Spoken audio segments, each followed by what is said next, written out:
In the summer of the year 1897, word spread like wildfire. Gold had been found in the Klondike. From San Francisco to Seattle, men and women sold everything they owned to chase a dream shimmering in the cold northern rivers. Among them was Thomas Grady, a young carpenter from Oregon. He had never seen gold, but the idea of carving a fortune from the wilderness filled him with hope. With a pickaxe, a tent, and more courage than sense, he boarded a steamer north. After days at sea, the steamer finally crept into the icy waters of Alaska. Thomas Grady had imagined this moment countless times. The first glimpse of a land that promised gold, adventure, and a life unlike anything he had ever known. But nothing could prepare him for the raw, untamed reality of the North. The port town of Skagway was chaos wrapped in mud and wood. Dock workers unloaded barrels, crates, and people, all talking, shouting, hustling to make their way north. Merchants hawked tools, tents, and everything a prospector might need, often at prices that made Thomas wince. Gold fever had brought together the hopeful, the desperate, and the opportunists, and it was impossible to tell them apart at first glance. Thomas felt a mix of awe and fear. The wilderness loomed, and beyond it, the promise of gold. But the reality was harsh. He was surrounded by strangers, many of whom had been on the trail before him, and every face carried the same mix of determination and desperation. He quickly realized that surviving the Klondike wasn't just about finding gold. It was about navigating the people, the environment, and the merciless cold. He met men who had already tried their luck, some battered, frostbitten, and bitter, others triumphant, clutching stories of rich veins and sudden fortune.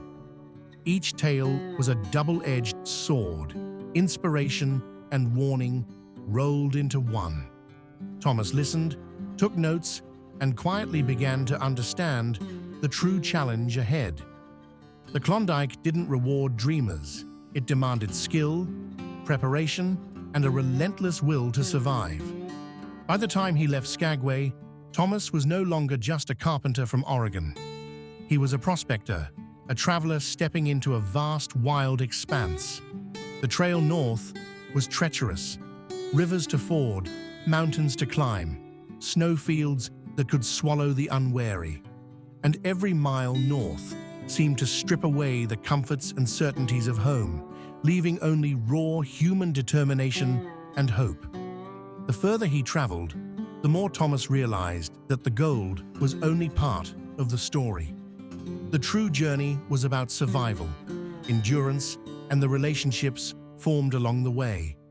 Some would become allies, others would vanish into the wilderness, lost to frost, hunger, or misfortune. And yet, he pressed on, driven by a spark that refused to die, the dream of striking gold, of carving a new life from the frozen north. Thomas had entered the unknown, and with every step, the Klondike whispered a warning. Fortune favors the bold, but it shows no mercy to the unprepared. If the Klondike Gold Rush had a gatekeeper, it was the Chilkoot Pass. Thomas Grady had heard the stories, men dying in blizzards, bodies buried under snow, supplies lost to avalanches. But nothing could prepare him for the reality. As he approached the pass, the mountains rose like frozen fortresses, and the wind cut through his clothing as if testing his resolve. Every traveler was required to carry a year's worth of supplies over the pass: food, tools, clothing, and equipment, enough to survive the harshest winter. It meant dozens of trips up the same slope, each one more exhausting than the last. For Thomas, every step felt like a battle. Snow shifted underfoot, rocks slipped, and the icy wind tore at exposed skin. Yet retreat was not an option. Beyond the Chilkoot lay the gold, and the promise of fortune drove him forward. Along the trail, He met men who had been climbing for weeks. Some laughed at newcomers, others offered grudging advice. Every person carried the same story. Endurance was everything. Thomas learned quickly. He rested when he could, rationed his strength, and discovered that courage wasn't just about facing the wilderness. It was about pushing through when your body screamed for mercy. The Golden Staircase, as it was called, was a 600-foot climb carved into solid ice. Each step demanded precision, balance, and brute force. Supplies had to be hauled in repeated trips, one sack at a time, over icy ledges that could drop you into oblivion. Thomas's muscles ached, his hands bled from frozen ropes, and his lungs burned with each gasp of frigid air. Yet with every haul, he felt a strange exhilaration, the proof that he was capable of more than he had ever imagined. The pass tested not just the body, but the mind. Fear whispered constantly. One misstep could mean death. And yet, Thomas discovered resilience he hadn't known existed. Fellow travelers shared words of encouragement, hot meals from packed stoves, and the occasional story that made the long climb bearable. It was a crucible, and everyone who survived it emerged changed, stronger, wiser, and more determined. When he crested the pass, the view was breathtaking. A frozen expanse stretching as far as the eye could see, rivers glinting in the sunlight, mountains standing like silent guardians. He was closer than ever to the Klondike, but the climb had only begun to teach him the cost of gold. Each ounce of hope required sweat, blood, and the relentless refusal to give up. The Chilkoot Pass had tested Thomas Grady, and in surviving it, he had earned more than passage to the Klondike. He had earned the confidence to face whatever the North would throw at him next. After weeks of grueling travel across frozen trails and mountains, Thomas Grady finally glimpsed Dawson City, the heart of the Klondike Gold Rush.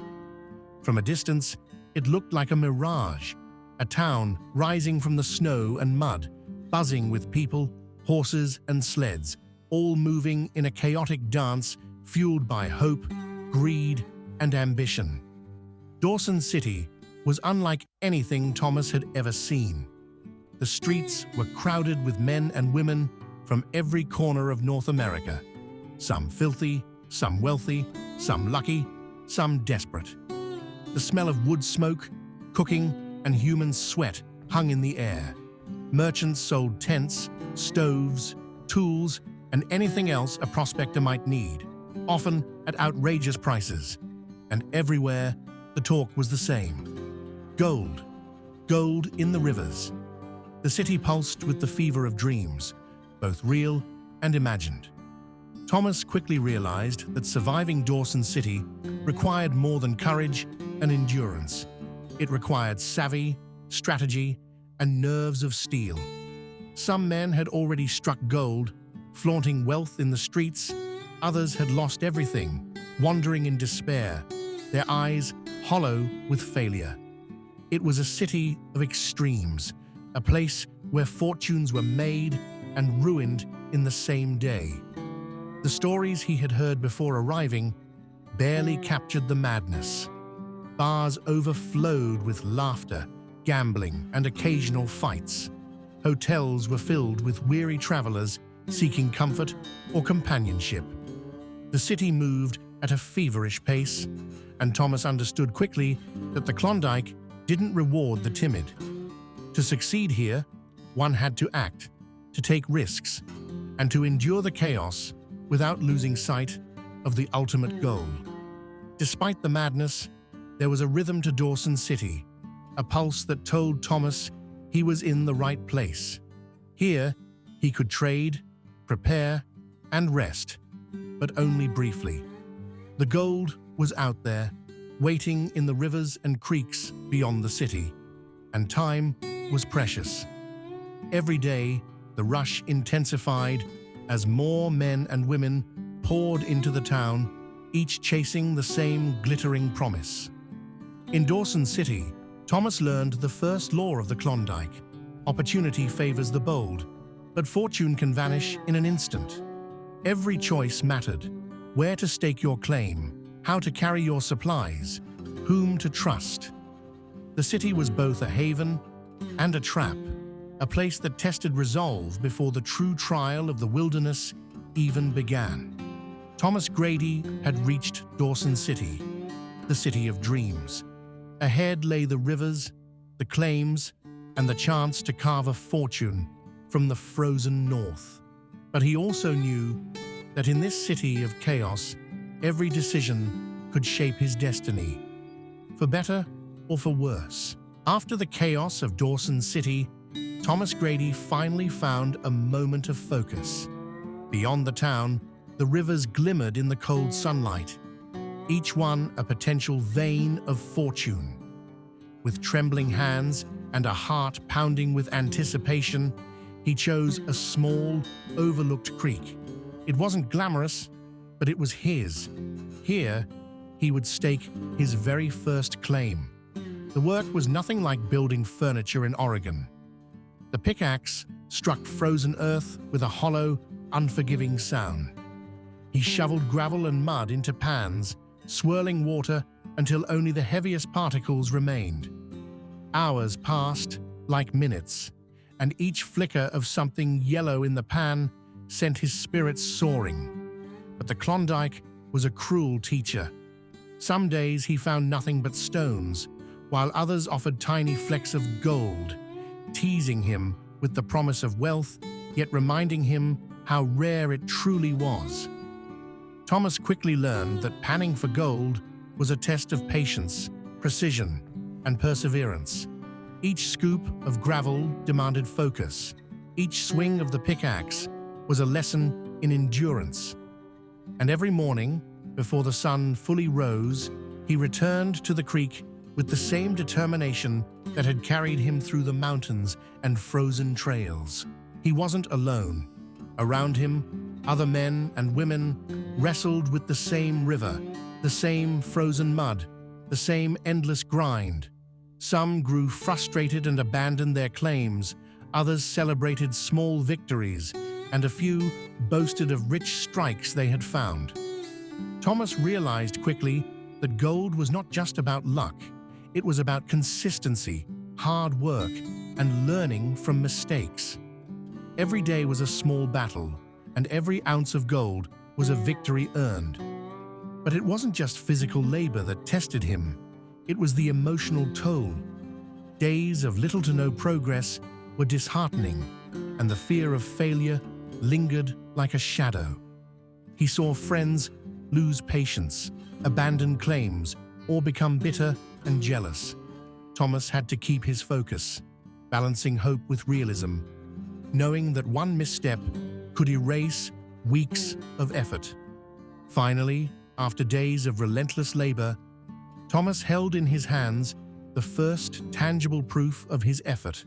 Enough gold to be meaningful, yet still a reminder of how much work remained. It wasn't the fortune he had dreamed of back in Oregon, but it was real. It was proof that he could survive, adapt, and succeed in a land that spared no one. The first claim had taught Thomas a crucial lesson. Gold was never handed out freely. It demanded sweat, patience, and unyielding determination. And with each pan, each swing of the pickaxe, he grew closer to understanding what it truly meant to chase a dream in the Klondike. The Klondike offered more than gold. It offered a mirror, reflecting the best and worst of those who sought its riches. For Thomas Grady, the early days of panning had been exhilarating, but he soon realized that the pursuit of fortune carried a hidden cost. Greed, jealousy, and betrayal were as common as frostbite and hunger. Some prospectors abandoned any sense of fairness. Disputes over claims erupted into threats, sometimes violence. Thomas witnessed men steal supplies from neighbors, lie about rich veins of gold, and turn on friends without hesitation. Trust was fragile, and alliances were often temporary. Every decision carried weight. Even a casual handshake could end in deception. It wasn't just others who posed a threat. The wilderness had a way of exposing inner weaknesses. Fatigue, hunger, and the relentless grind of survival tested patience and morality. Thomas found himself questioning the choices he had made, wondering if the dream of gold was worth the toll on his conscience and the lives of those around him. One particularly bitter incident left Thomas shaken. A man he had trusted, someone he had shared a fire and a meal with, attempted to stake a claim on the very creek Thomas had worked tirelessly to secure. Words turned to threats, and the bitter reality hit hard.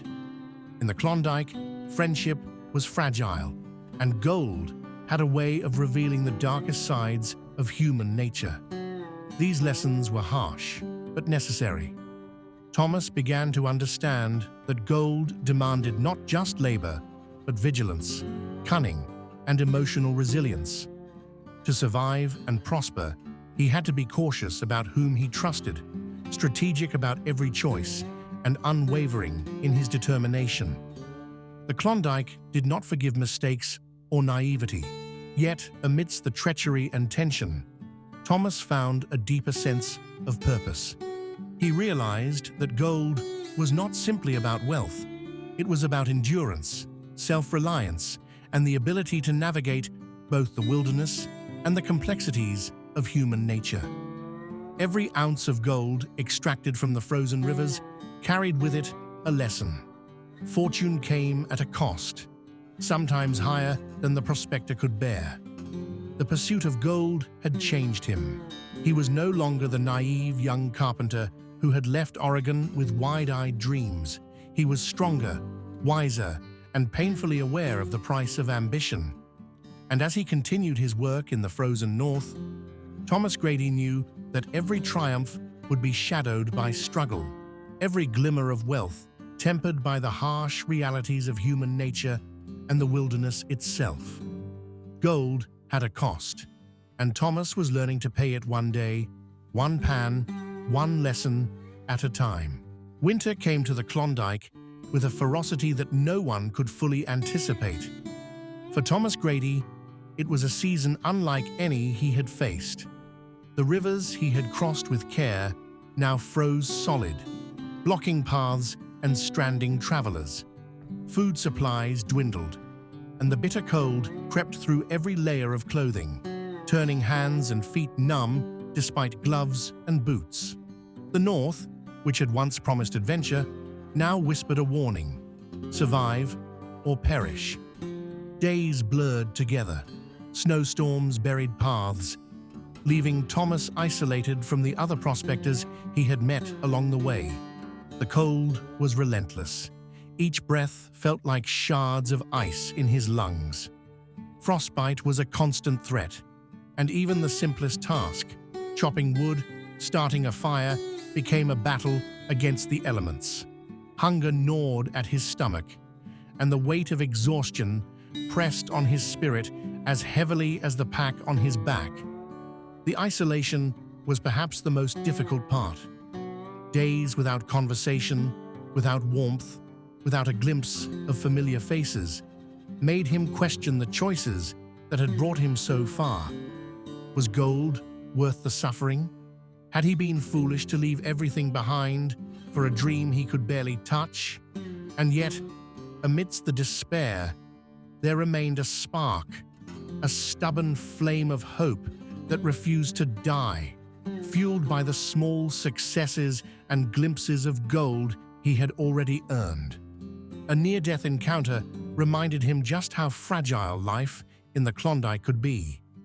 While attempting to cross a frozen stream, the ice cracked beneath him, plunging him into icy water. Panic surged, but training, instinct, and sheer willpower carried him to safety. Wet, shivering, and exhausted, Thomas understood a truth the wilderness demanded. Survival depended not only on courage, but on preparation, quick thinking, and respect for the land's power. This winter forced Thomas to confront himself. Alone in the vast frozen north, he wrestled with fear, doubt, and exhaustion. But he also discovered resilience he hadn't known existed. He learned patience, perseverance, and the deep value of small victories. A warm fire, a safe crossing, a few specks of gold that reminded him why he had come. By the time the blizzard subsided, Thomas emerged changed. The winter of despair had stripped him bare, exposing vulnerabilities and testing his limits. But it had also forged him into someone capable of enduring hardship, someone who could face the north and continue pressing forward. Gold was still elusive, but now he understood that survival, courage, and perseverance were as valuable as the riches he sought. The North had tested Thomas Grady like nothing else ever could. And though the winter had been cruel, it had prepared him for the final chapters of his journey. The moments when fortune, danger, and destiny would meet in the frozen Klondike. As spring crept over the Klondike, the harshest trials began to ease. Rivers thawed, trails became navigable, and the endless snowfields softened. For Thomas Grady, it was a time of reflection, a chance to look back on a journey that had begun with dreams of gold and had evolved into something far more profound. He had learned the land's lessons in full. Survival demanded courage, endurance, and respect. He had known hunger, frostbite, fear, and loss. Friends had fallen along the trail, some to the elements, others to their own desperation. Yet he had endured, and in that endurance lay a quiet triumph. The gold he carried was real, but it felt almost secondary to the understanding he had gained about himself and the world around him. Returning to Dawson City, Thomas saw the city of dreams with new eyes. Some men had grown wealthy beyond imagination, their fortunes built on toil, luck, or cunning. Others had left empty-handed, beaten by the land, the cold, or the weight of ambition. Thomas understood that fortune was fickle, and that the true value of his journey was not measured in gold alone, but in resilience, skill, and the courage to face the unknown. The journey back was long, quiet, and contemplative. Thomas thought of Oregon, of the modest home he had left behind, and of the people who had watched him depart with a mixture of pride and worry. He wondered how they would see him now, a man hardened by the North, carrying stories no newspaper could capture, and gold that could change his life, if only he let it. When he finally returned to Oregon, Thomas Grady was not the same young carpenter who had dreamed of fortune months before. He was stronger, wiser, and tempered by experience. The wilderness had taught him lessons no classroom ever could, about patience, determination, and the true cost of ambition. The gold in his pocket was heavy, but the knowledge he carried was heavier, more enduring, and far more valuable. The Klondike Gold Rush had promised wealth, and it had delivered in part. But more importantly, it had delivered transformation. Thomas had ventured into a frozen, unforgiving land, faced danger and despair, and returned home changed. He realized finally that the real treasure of the Klondike was not the gold he carried, but the strength, resilience, and wisdom he had earned along the way. And so, the young carpenter from Oregon, who once dreamed of gold, became a man who understood its true meaning. That some fortunes are measured not in coins or nuggets, but in the courage to chase a dream and the perseverance to survive it. Thomas Grady's story reminds us that life, much like the Klondike, is unpredictable, challenging, and often unforgiving.